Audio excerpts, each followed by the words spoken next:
આપણે એવા સમાચાર વિશે વાત કરવા જઈ રહ્યા છીએ જેમણે માનવતાને શર્મચાર કરી દીધી હતી। ડીંગુચાનો એ પટેલ પરિવાર જગદીશભાઈ, વૈશાલીબેન અને તેમના બે માસૂમ ફૂલ જેવા બાળકો વિહાંગી અને ધાર્મિક જેઓ એક ઉજ્જવળ ભવિષ્યના સપના આંખમાં લઈને 7 સમંદર પાર ગયા હતા, એટલે કે અમેરિકા ગયા હતા। પણ કમનસીબે તેમને -35 ડિગ્રીની કડકડતી ઠંડી અને બરફની સફેદ ચાદર જે અંતે તેમનું કફન બની હતી। આ કેસમાં હવે અમેરિકી ન્યાયતંત્ર તરફથી એક ખૂબ જ મોટો અને મહત્વનો વળાંક આવ્યો છે, જે દરેક ગુજરાતીઓને જાણવો ખૂબ જરૂરી છે।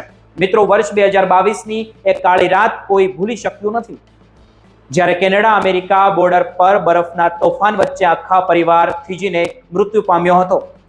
આ હૃદયદ્રાવક ઘટના માટે જવાબદાર ગણાતા માનવ તસ્કરીના સૂત્રધારો હર્ષકુમાર પટેલ અને સ્ટીવ સેન્ડ, જેમને મે 2025માં સજા ફટકારવામાં આવી હતી, તેમણે પોતાની સજા ઘટાડવા માટે કોર્ટમાં અપીલ કરી હતી, પરંતુ આજે સમાચાર મળી રહ્યા છે કે અમેરિકી સરકારી વકીલોએ આ અપીલને જડબાતોડ જવાબ આપ્યો છે।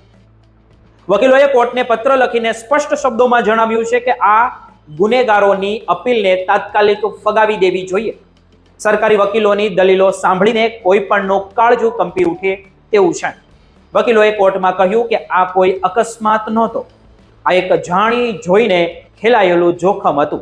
જ્યારે બહાર હાડ થીજાવી દેતી બરફની તોફાન હોય કે પછી બરફનું મોટું તોફાન ચાલતું હોય, ત્યાં શ્વાસ લેવો પણ મુશ્કેલ હોય, તેવા સમયે આ એજન્ટોએ માત્ર ડોલરની લાલચમાં એક નિર્દોષ પરિવારને મોતના મુખમાં ધકેલી દીધો હતો। વકીલોએ ખૂબ જ ભાવુક થઈને રજૂઆત કરી કે આ એજન્ટોએ પેલા નિર્દોષ બાળકોની પણ દયા ન ખાધી, તે માસૂમ બાળકો જેમને કદાચ ખબર પણ નહોતી કે તેમના માતા પિતા અને તેમને ક્યાં રસ્તે લઈ જઈ રહ્યા છે। તેઓ ઠંડથી ધ્રુજતા છેલ્લે પોતાના પિતાના હાથમાં જ દમ તોડી ગયા હતા।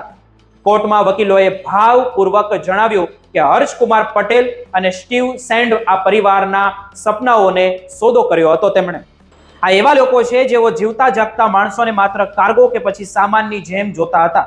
હર્ષકુમાર પટેલને 10 વર્ષની અને સ્ટીવ સેન્ડને 6.5 વર્ષની જેલની સજા મળી છે, તે તેમને ભોગવવી જ જોઈએ। એટલું જ નહીં, હર્ષકુમાર પટેલ તેની સજા પૂરા કર્યા પછી પણ અમેરિકામાં રહી શકશે નહીં, તેને ત્યાંથી ડિપોર્ટ કરી દેવામાં આવશે। આ સમાચાર માત્ર કાયદાકીય લડાઈ નથી, પણ એ દરેક મા બાપ માટે એક ચેતવણી છે, જેઓ પોતાના સંતાનોને ગેરકાયદેસર રસ્તે વિદેશ મોકલવાના સપના જુએ છે। વિચાર કરો, એ ડીંગુચાની ઘરની શું હાલત થયો હશે, એ દાદા દાદીની શું હાલત થયો હશે, જેમણે પોતાના દીકરા, વહુ અને પૌત્ર પૌત્રીને ગુમાવ્યા। શું થોડા ડોલર કે વિદેશની ધરતી આ માસૂમ જીવના મૂલ્ય કરતા વધુ કિંમતી છે?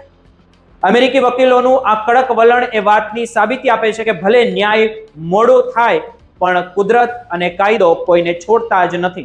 આશા રાખીએ છીએ કે આ કડક સજા એવી અન્ય એજન્ટો માટે પણ એક બોધપાઠ બનશે, જેઓ લોકોની મજબૂરીનો ફાયદો ઉઠાવીને તેમને મોતના રસ્તે મોકલે છે।